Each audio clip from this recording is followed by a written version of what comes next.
I consider myself a feminist.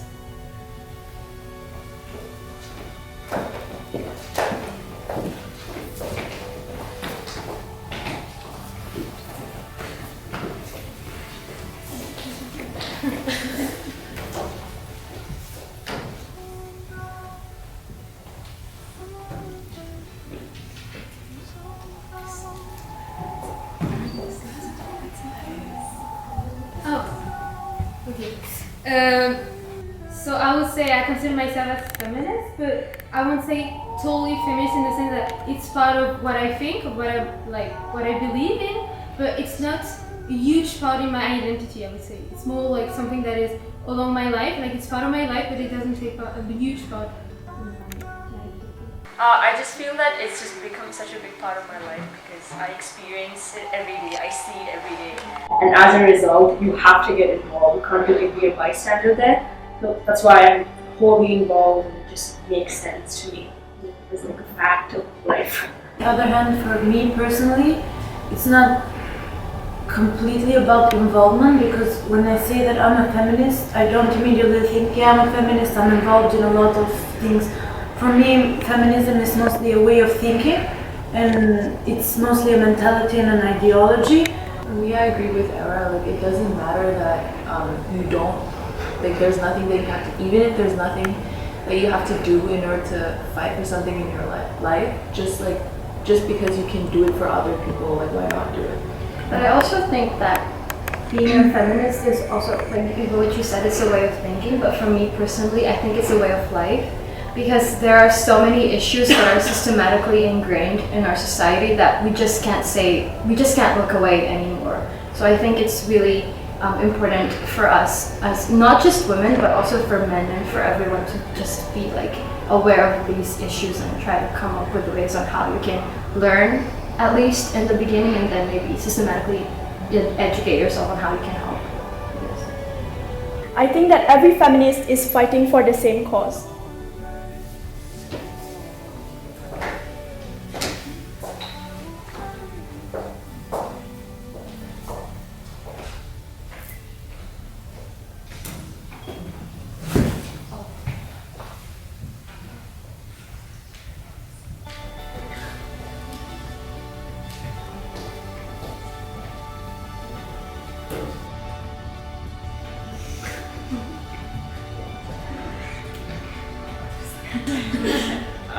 Okay. I'll probably change it better.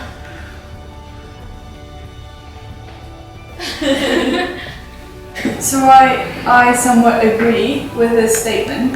It's because I feel like the issue of feminism is equality between men and women, and everybody who defines themselves as feminists, whether they're male or whether they're female, basically stands for this idea that women should be treated as equal with men.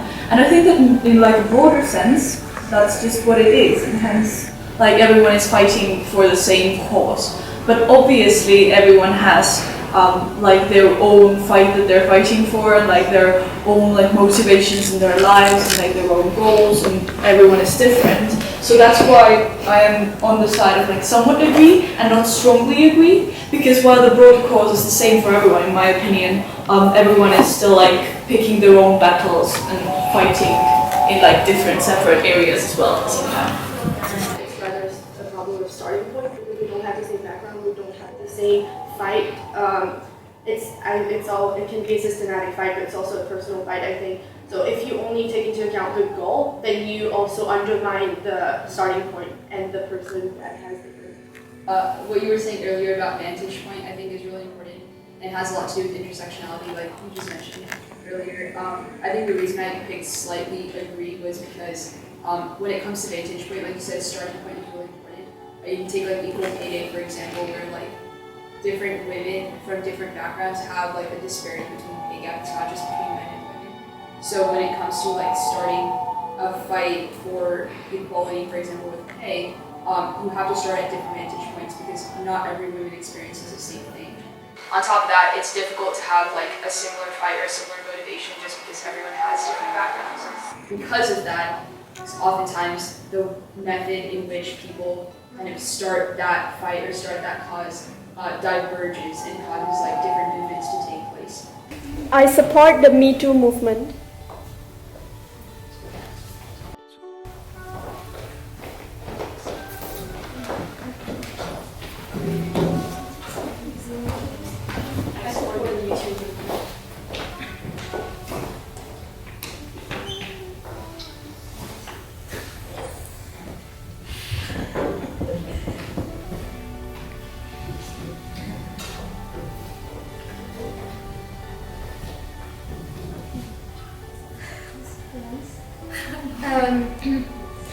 I think that the way Me Too came out, so that with social networks, with like, I feel like it also did the opposite goal in the end, because some people were like, yeah, but women are using that just to like slash on people and then just like ruin some people's life.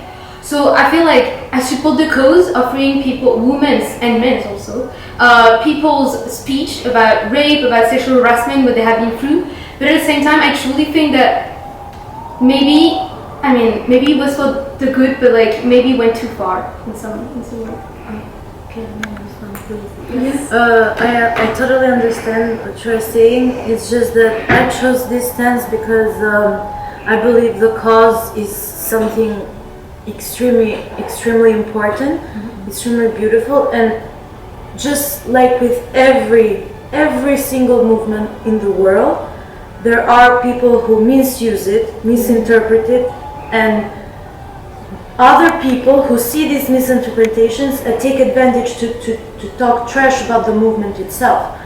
But I still think that the movement itself and like the power and the freedom that it kind of gave women, is not just women, I'm sorry, but people who had been through these things, was extremely crucial and important, and that's why I totally support it, and I still do.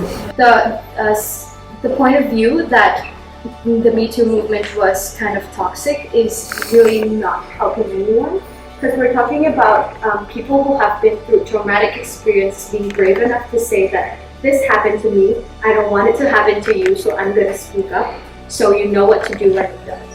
You know, so when people say that, yeah, when you mentioned that it went too far, I just kind of find it to be really hurtful, I guess, when it's said to these victims who have experienced this kind of thing. Before the Me Too movement, it was quite common for conservative politicians or overall people, the media for example, to downplay the issue of sexual harassment and say that it's not an issue because the majority of women don't suffer under it. But when it became like a social wave of women saying that, look, I have also been through it, then like nobody in the social discourse can anymore downplay, and hence like it's the main reason why I feel that it was extremely influential, and this is why I support it.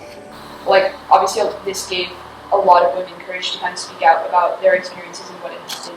And I think, like you said, that's really important to start that social discourse. But on top of that, there's a lot of other people, for example, from the transgender community, from the LGBT community, who also shared similar experiences. I think that allyship is super important. And in a sense, the movement didn't so much focus on that. Again, I don't want to detract from the fact that, you know, the women's experiences were really important. But I think if it had taken that step to be a little more inclusive, it would have actually added to the kind of strength of numbers. I believe that wearing the hijab is anti-feminist. Wearing the hijab. Is anti-feminist or feminist? Anti-feminist.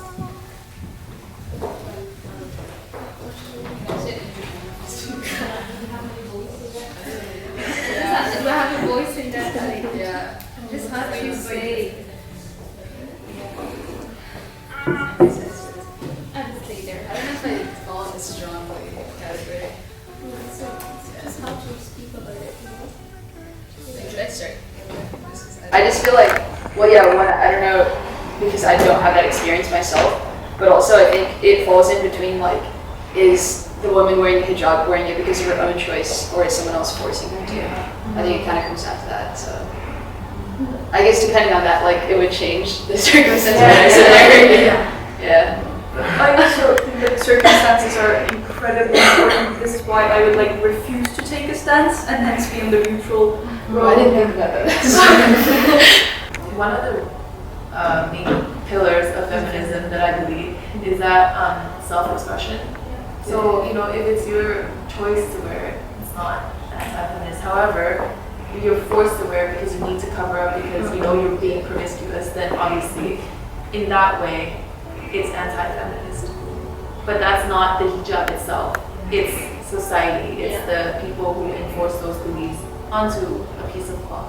I don't see myself like legitimate to talk about it because I don't have the knowledge enough about the religion, about, just talking with this woman. So I feel like, I stand there because, I didn't want to be neutral. But at the same time, I feel like I have no real voice until I really have knowledge and I have like something to really stand on. I also think that it's not our stance to because we're not really related to the issue. It's not up to us to decide or take a strong stance on it.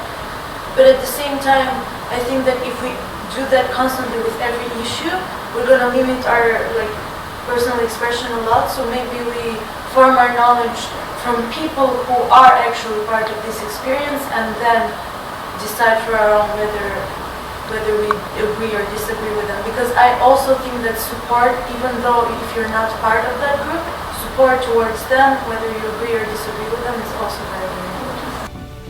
I believe that beauty pageants are feminist. Beauty pageants, like Miss Universe. Like Miss Pop. I don't think I've watched any of those, to be honest.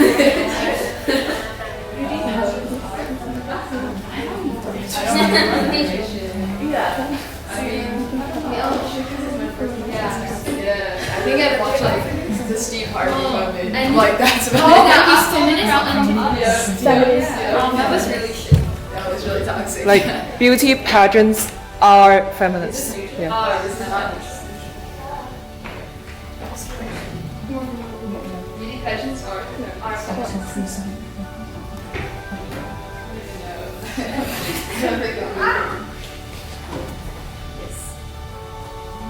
Yeah, I think that was one time I watched a beauty pageant. The other time was Miss America. Was an Indian American. And I remember watching that because for me that was kind of a big moment. She speaks the same native language I do, Telugu, so I was like, that's pretty cool. And I remember I think she did Bharatanatyam or some traditional Indian dance. I was like, you know how they do the talent section or whatever? So that was a pretty cool moment. But I admittedly didn't watch any of the rest of the pageants. So even though now, and that's why I slightly disagree. Now it's starting to be better, more inclusive. The faces that you see now in pageants are way more inclusive than before. They're trying to add societal questions, even though they're still perpetuate stereotypes in a way.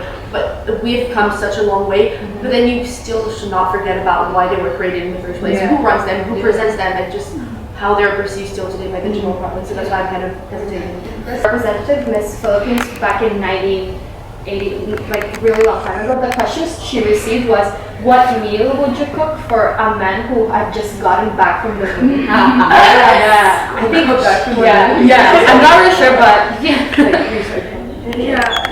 because I'm talking about beauty pageant contests here, not about the people that participate. Let's be clear. I think it's anti-feminist in its core. It was created by men, let's say it, in a really particular context, and it relies on what people basically walking on the catwalk in different poses and different dresses. And although now there's more inclusivity, I agree with you on that. The core idea is still, okay, who's the most beautiful? And I feel in a sense it kind of propagated these Western ideals of what beauty is. And I think that's exactly why I'm here, because I have a problem. The reason why I'm standing up to somewhat disagree is also because the use of the beauty pageant now is also a way for us to reappropriate those codes that were completely that are from a systematic that are from a complete the pageants were created by men and are run, most of them, or the most popular ones are run by men. But what about breaking all this up and building a new society? Why not? I believe that feminism is women's fight against men.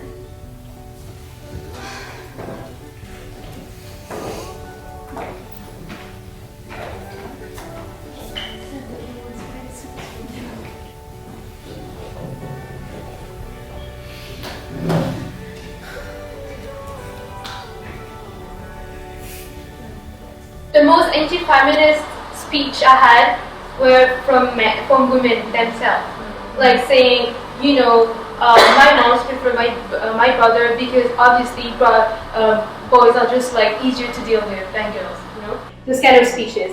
And I feel like it's not about a fight against men, it's a fight against this thought that has been like generated from generation to generation, and that has been like, it's embodying people now. And I feel like it's more a fight against this idea, and this like, that is super strong, than a person, like, could be a man, could be a woman, like.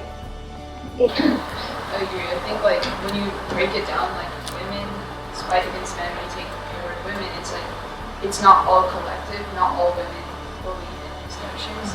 And then when it comes to like a fight kind of against, I think those words are kind of antagonistic in a way, in the sense that it pits a certain group against one another, whereas I think if you really want to move, like advance the movement, it has to be about allyship. You can't just have it be like against certain groups.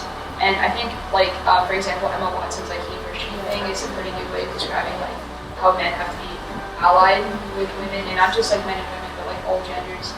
It has to be more inclusive, because if it's just women who believe in feminism, then you're not really advancing this notion of kind of dismantling.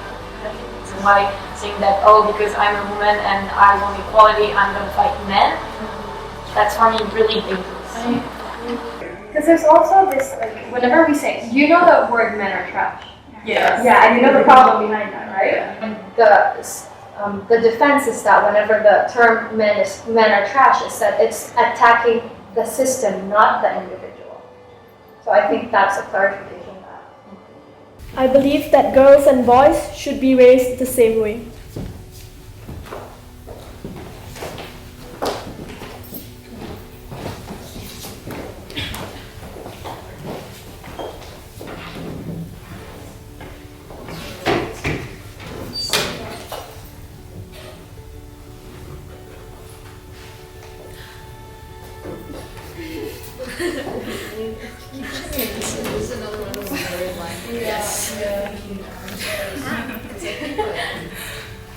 I chose this place because ideally, I would want for boys and girls to be raised the same. But if personally I was to raise a boy and a girl in today's society, I wouldn't raise them the same way, because I would be more prone to like teach the girl to how, even though like I would try to empower her, I would still make sure that she knows the dangers of the world and the world she's living in. At the same time, I would let my son know of all the problems with patriarchy and like all the toxic masculinity and all those elements. I would talk to both of them for both of these things, but like the approach would be different, if you know what I mean. But ideally, yes, I would want them to be. I completely agree with Era. Like, I'm standing here because of the context, you know. Yeah. Like, of course, ideally we want like children to have, you know, the same opportunities, the same, not the same values, but like, you know what I mean, like the same, you know, like kind of feminist/humanist, you know, values. But still, in this society, as patriarchy exists, and it is like it puts a lot of the time men on, you know, the foreground. I would agree if society was different. Like, I mean, I'm here. I agree. Like, if everybody else would be doing the same, then so in the end we end up with like similar values. Yes, of course, but since as we are now, we can't really do that. I think that the world would be better run by women. I think that the world would be better run by women. Better run by women than current.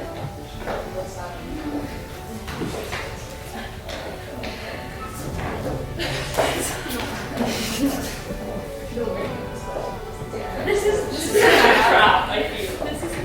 This is a trap. I will be like a hypocrite or something. Because the world girls. Yeah, the first thing I thought was Beyonce.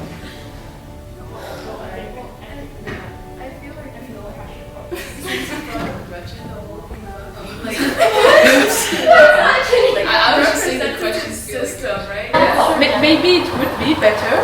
We don't know. Maybe it would be worse. We don't know. Will it be because it's only because of their gender? Maybe yes, maybe not. Like, we don't know. That's. I think the question isn't really addressing the issue as it.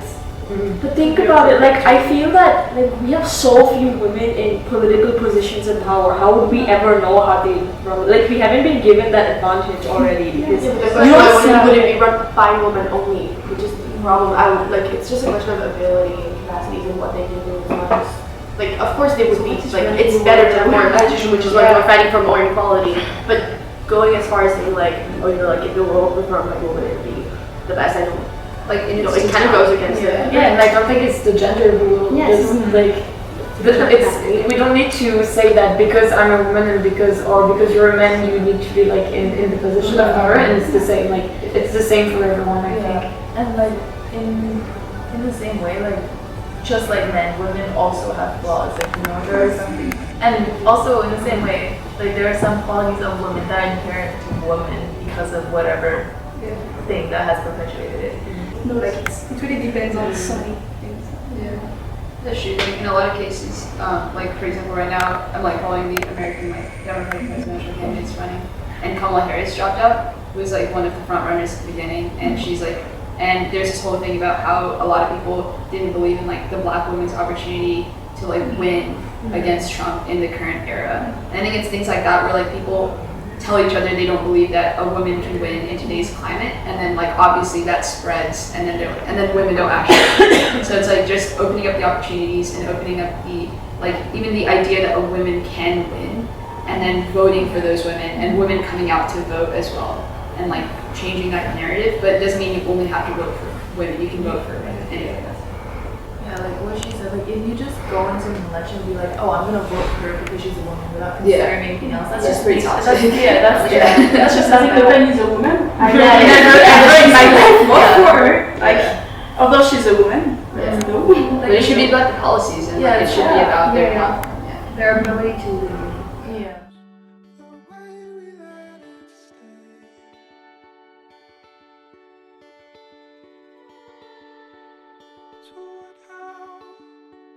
Say